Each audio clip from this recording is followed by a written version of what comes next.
Halo guys, perkenalkan nama saya Akbar Hafiz dari Prodi TRVL 4 APAGI. Di sini saya akan mengerjakan tugas AAS dari mata kuliah Keamanan Perangkat Lunak dengan cara storytelling. Oke, langsung saja. Pernahkah kamu menggunakan aplikasi yang seperti tiba-tiba error karena ada bug atau bahkan datamu bocor? Itu semua bisa terjadi karena proses pengembangan aplikasi yang tidak aman.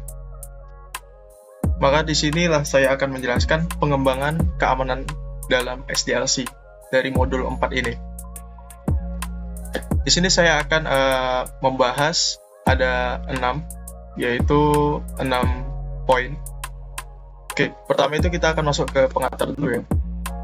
Nah, pentingnya pengembangan keamanan dalam SDLC.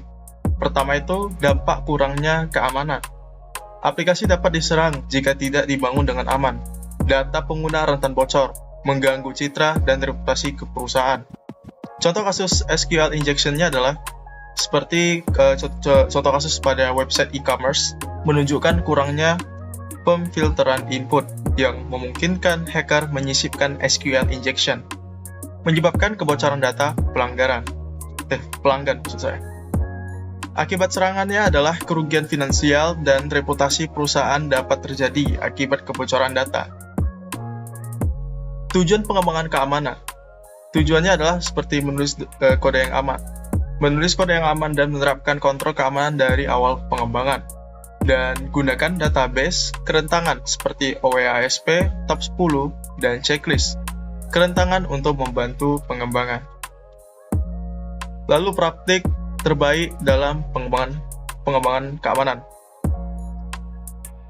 Secure Coding Practice.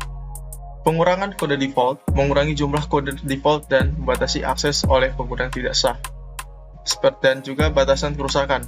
Batasi kerusakan bila kode dieksploitasi dengan cara yang efektif. Penggunaan version control. Sistem version control seperti Git untuk rollback, tracking, perubahan, dan kolaborasi yang lebih efisien. Lalu kita melakukan analisis kode. Kita bisa menggunakan static dan dynamic code analysis.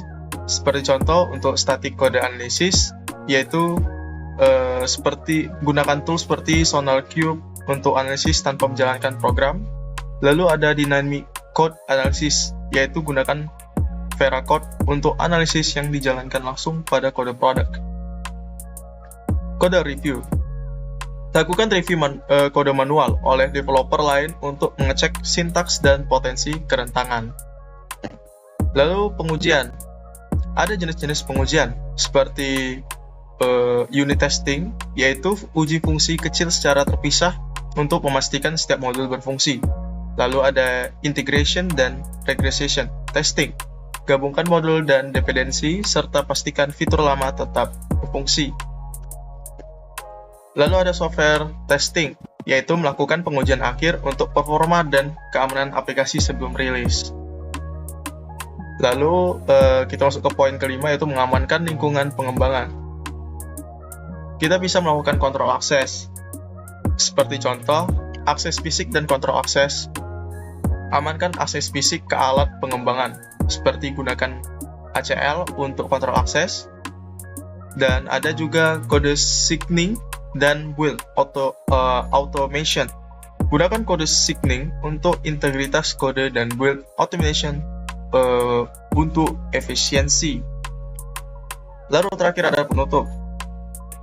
Pastinya developer itu punya tanggung jawab. Apa sih tanggung jawab developer itu? Yaitu pentingnya keamanan. Pengembangan aman adalah tanggung jawab setiap developer. Cegah kerentangan sejak tahap pengkodean. Lalu kita bisa membuat kualitas aplikasi, yaitu membangun aplikasi yang tangguh dan dipercaya oleh pengguna itu sendiri. Oke, jadi sini saya akan memberikan quotes, yaitu kutipan inspiratif. Security is not a feature, it's a foundation. Oke, cukup sekian dari saya. Saya Akbar Hafiz. Mohon maaf bila ada salah kata dan penyampaian. Sekian. Terima kasih.